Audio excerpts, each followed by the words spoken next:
बिस्मिल्लाहिर्रहमानिर्रहीम। एक बाप अक्सर अपने बेटे से कहता था कि बेटा कुरान पाक पढ़ो, बेटा कुरान पाक पढ़ो, तो उसका बेटा बड़ी बेदिली से इधर आँ शाँ करके उसको टाल देता था। तो एक दिन बाप ने सख्ती से उसे कहा कि बेटा कुरान पाक पढ़ा करो, वरना फिर मैं दूसरे तरीके से तुम्हें समझाऊंगा। तो बेटे ने फिर मजबूरन जवाब दिया कि देखें जी, मुझे तो अरबी की समझ ही नहीं आती। मैं बैठता हूँ, अरबी जो मैं पढ़ता हूँ मुझे पता नहीं लगता मैं क्या पढ़ रहा हूँ। तो मुझे ऐसे ही लगता है कि मैं टाइम ज़ाया कर रहा हूँ, मैं हरफों के ऊपर उंगली फेर रहा हूँ और आगे आगे चला जा रहा हूँ, क्या कर रहा हूँ मुझे नहीं समझ आती। तो फिर मेरा दिल नहीं करता। तो उसके बाद आपने कहा अच्छा, उसने टॉपिक चेंज किया और उसको कहा कि अच्छा वो सामने एक बास्केट पड़ी है कोयलों वाली, वो उठा के लाओ।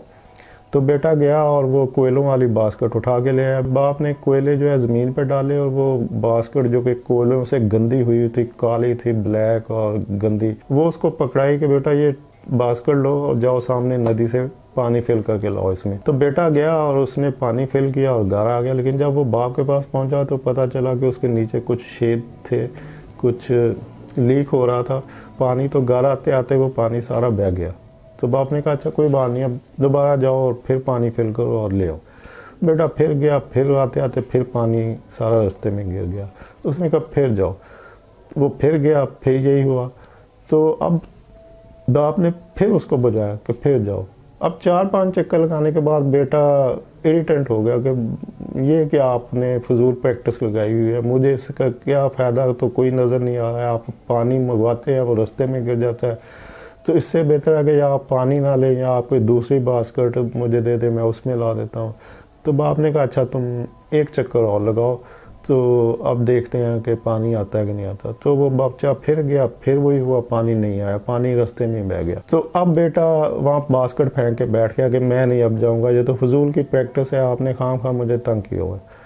तो बाप ने कहा अच्छा ये फजूल की प्रैक्टिस नहीं थी, तुम एक नज़र ज़रा बास्केट की तरफ देखो। तो बेटे ने बास्केट को देखा तो बास्केट नई, इनको चमकदार और न्यू हो चुकी थी।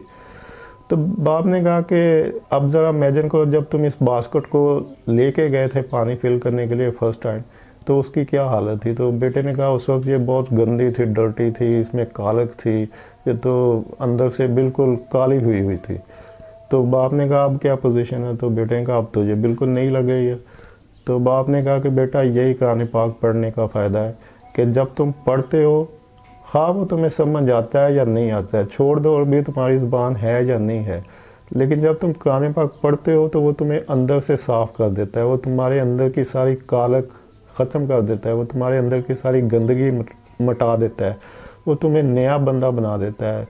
बेशक तुम्हें नहीं समझ आ रही कि क्या लिखा हुआ है, इसका क्या मतलब है, लेकिन वो तुम्हें समझ रहा है। जो पढ़ रहा है वो कुरान पाक उस पढ़ने वाले को समझ रहा है कि मैंने इसको किस तरह से अच्छा बंदा बनाना है, नेक बंदा बनाना है। तो वो तुम्हें अंदर से नेक बना देगा, तुम्हें अंदर से नया बना देगा। तो ये ऐसी बात है जो अक्सर लोग, जो चूँकि हमारी अरबी हमारी मदर लैंग्वेज नहीं है, तो अक्सर लोग ये समझ रहे होते हैं कि जी हम जो प्रैक्टिस कर रहे हैं कुरान पाक पढ़ने की, ये शायद मतलब दिल जमे से नहीं कर रहे होते, वो इसको ऐसे बेदिली से कर रहे होते हैं। तो मैं ये कहना चाहता हूँ कि आपको समझ आए या ना आए, बेहतर तो है कि आप तर्जमे के साथ पढ़ लें।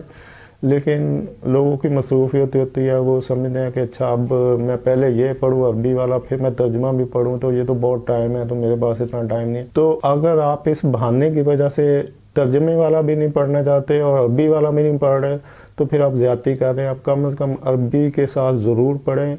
हाँ आपको समझ आए ना आए, अरबी में पढ़ा हुआ कुरान पाक अथेंटिक है, अरबी में ही पढ़ना चाहिए, और अरबी में पढ़ा हुआ ईमान अफरोज कर देता है आपको। तो ये पैगाम जितने भी यूथ है, नौजवान हैं, वो लोग जो समझ रहे हैं कि अरबी हमारी ज़बान नहीं है, तो हमें तो समझ नहीं आ रही, तो उन सबको आप ज़रूर शेयर करें ताकि लोगों को ज़्यादा से ज़्यादा समझ आए, अंडरस्टैंडिंग हो कि कुरान पाक अरबी में पढ़ना कितना फजीलत है उसकी, कि ये आपको अंदर से आपकी बुराई ख़त्म कर देता है, ये आपको अंदर से नेक कर देता है। तो ये रमज़ान का महीना था, मैंने सोचा कि क्यों ना एक अच्छी चीज़ आपसे शेयर कर ली जाए, और यकीनन आप इसको आगे दूसरे लोगों से शेयर करें। ये सदका जारिया है, अल्लाह ताला हर बंदे को उसके हिसाब से उसका अजर दे देता है। तो जब भी आप किसी से अच्छी बात करते हैं, और स्पेशली ये जो बात मैंने बताई है, तो ये तो आप जो बच्चों को बताएं।